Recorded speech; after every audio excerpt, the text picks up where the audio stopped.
Bienvenue dans cette nouvelle émission de TV Sian en direct du Salon de l'Industrie du Grand Sud. On évoque sur ce plateau une méthode, nom de code Q-Sync. Et pour en parler, nous recevons Grégory Charpentier, le dirigeant de l'entreprise Calia Performance qui a développé cette fameuse méthode. Alors, qu'est-ce que c'est Q-Sync? Alors, Q-Sync, c'est une méthode qui nous permet de pouvoir comprendre un peu mieux les organisations avant d'implémenter un système de management de la qualité tel qu'on peut le voir dans le cadre d'une ISO 9001, d'une certification en fait, qui nous permet de pouvoir assurer la conformité des produits et services. En quoi est-elle innovante, cette méthode? Alors, elle est innovante parce que, de mon expérience, du point de vue qualité et système de management des entreprises, on parle beaucoup de l'organisation. Et on parle également des processus de l'entreprise. Tout le monde a vécu une revue de processus ou des indicateurs à relever et à montrer à un comité de direction. Et la méthode Q-Sync, elle est innovante dans le sens où on va pouvoir discuter avec les gens qui vont analyser l'organisation qu'on appelle l'organisation réelle. Et donc, du point de vue qualité, on est plutôt sur une organisation prescrite. C'est-à-dire que ce que vous avez sur vos procédures, ce que vous avez en fait dans l'organigramme, ça c'est l'organisation prescrite, mais ce n'est pas vraiment la réalité de l'organisation de votre entreprise. Donc on fait une analyse du travail réel, plus que du travail prescrit, pour développer un système de management de la qualité, c'est ça? L'objectif, c'est que le système de management de la qualité ne soit pas uniquement porté par un service. C'est souvent le cas dans beaucoup de sociétés. La qualité, c'est l'affaire du service qualité. Et beaucoup de managers et de dirigeants, enfin de directeurs qualité, pardon, ont beaucoup de difficultés à faire adhérer, c'est un peu les termes qu'on utilise, les termes d'usage, à faire adhérer les gens au système de management de la qualité. D'ailleurs, il suffit d'aller en fait en production, de discuter avec les gens qui font le travail. Et lorsqu'ils ont des non-conformités, ils vont vous dire que c'est le problème de la qualité de traiter cette non-conformité. Donc l'objectif, c'est au travers justement de cette analyse de comprendre les jeux, parce qu'en fait dans une organisation il y a des jeux de pouvoir, il y a des interactions, de comprendre quels sont les leviers sur lesquels on peut actionner de façon à ce qu'on puisse faire en sorte que le système de management soit l'affaire de tout le monde et porté par tout le monde. Alors, une des originalités de cette méthode, c'est le fait de travailler avec des sociologues spécialistes des organisations. Pourquoi et qui sont ces sociologues? Alors, pourquoi? Parce que je pense que c'est les mieux placés aujourd'hui pour pouvoir faire cette analyse de l'organisation réelle. Alors la sociologie, c'est un des outils ou une des perspectives, mais vous avez également tout ce qui est psychologie du travail et la psychodynamique qui est portée notamment par Christophe Dejour. La sociologie des organisations, elle est plus liée à l'organisation qu'à l'individu. Donc c'est pour ça qu'on a vraiment cet axe-là pour pouvoir justement déployer ensuite un système de management de la qualité qui soit porté par tous. Alors avec qui on travaille? On a la chance de pouvoir travailler avec François Dupuis, qui est un imminent sociologue des organisations. Ça lui tient à cœur, il faut bien le souligner. C'est un spécialiste. C'est un spécialiste qui a travaillé à l'INRS avec Michel Crozier, voilà, dans les années 90. Et on travaille également avec Cécile Rouault, qui est, elle, docteur en sociologie des organisations et qui a écrit un livre récemment, Les écoles à l'heure du management.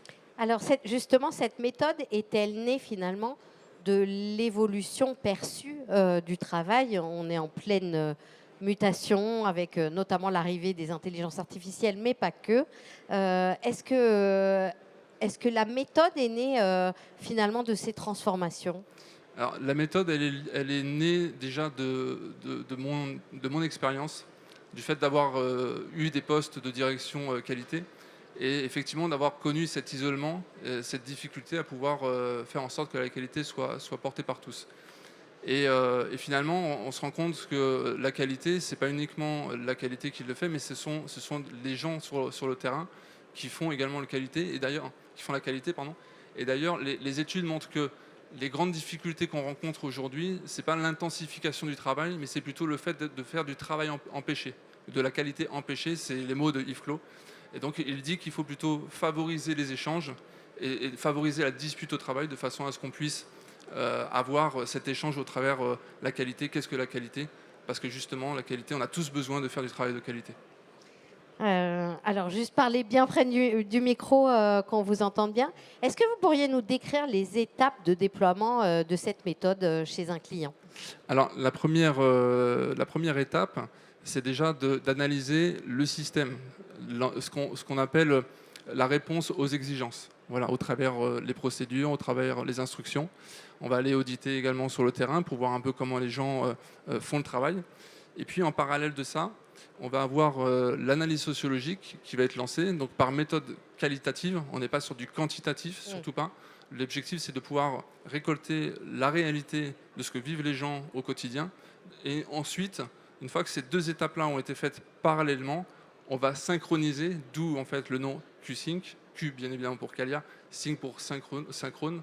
L'objectif, c'est de synchroniser nos points de vue de façon à réduire, alors on ne pourra jamais totalement réduire, mais de réduire la différence entre la prescription et le réel. Alors, un gros travail d'audit, j'imagine, grâce à cette méthode. Qu'est-ce que vous disent vos clients une fois là, cette méthode utilisée, justement pour faire cette analyse travail réel, travail prescrit? Alors, c'est divers, mais souvent, il y a quelque chose qui est flagrant, c'est qu'ils se prennent un petit peu de plein fouet la réalité. Alors ça, c'est pas toujours simple à vivre pour eux, mais en fait, on leur livre l'organisation telle qu'elle est au réel. Et après cela, on a une prise de conscience qu'effectivement, il faut modifier les choses. Et au travers, en fait, ce qui est très important dans la démarche, c'est qu'on ne vient pas avec des outils. Vous avez beaucoup de démarches, je ne vais pas en citer, mais beaucoup sont assez connus, notamment dans la performance industrielle et dans tout ce qui est amélioration continue. Nous, notre objectif, c'est de créer ensemble les outils et de créer ensemble les solutions. Quand je dis ensemble, c'est nous, Qualia, mais le client, les opérateurs, ceux qui font justement le travail. Ensemble, on va définir quelles sont les choses à mettre en place pour justement réduire cet écart du réel avec le prescrit. Alors, nous sommes aujourd'hui sur le salon de l'industrie. Vos clients sont-ils principalement des industriels? Est-ce que ce sont des grosses structures, des petites structures? Et est-ce que votre méthode est adaptée à tout type d'entreprise? Alors, ce qui est intéressant avec la sociologie des organisations et dans l'organisation même, la définition de l'organisation, c'est qu'on définit une organisation à partir du moment où nous sommes deux. Donc ça veut dire que la méthode, elle marche à partir du moment où on a une organisation et donc deux personnes, comme on peut avoir des organisations bien plus complexes. Nos clients aujourd'hui sont différents. En fait, on a différents types de clients, des grosses structures, et puis on a des structures beaucoup plus petites qui demandent justement ce support et cet accompagnement. Donc on peut l'adapter à tout type de situation. Et je dirais même pour des problèmes qui n'ont pas trouvé de solution, où on a des plans d'action qui sont laissés en plan, et on a des solutions en fait, de pouvoir comprendre quel est le réel problème grâce à cette méthode. On va comprendre la réalité de la problématique et en comprenant bien, on améliore beaucoup mieux. Alors, on l'a entendu, l'idée c'est d'améliorer les processus, de ramener un écart moins grand entre le travail prescrit et le travail réel. Est-ce que vous travaillez aussi sur le bien-être finalement des salariés? Alors, c'est pas direct. On a beaucoup de consultants qui travaillent sur le bien-être des salariés. Mais alors pour vous faire part d'une discussion que j'ai eue récemment avec des spécialistes, enfin des professionnels de la santé, ils voient régulièrement des gens venir dans leur cabinet pour soit prendre des prescriptions de médicaments ou soit avoir des séances de kiné ou d'ostéopathie. On ne règle pas le problème en faisant ça. En fait, ce n'est pas l'individu qui est la solution. C'est-à-dire qu'il ne faut pas traiter l'individu, mais l'organisation. Voilà. À partir du moment où on est bien dans une organisation, eh bien, on traite vraiment la qualité de vie au travail. Encore une fois, les psychologues du travail, comme les psychodynamiciens, expliquent que ce qui rend malheureux ou ce qui pose problème à l'individu, c'est d'être empêché de faire du travail bien fait. Et l'indicateur, c'est quand on va à la maison et qu'on n'a plus envie de parler de son travail, voilà, à sa famille, aux proches, aux gens qu'on aime autour de nous.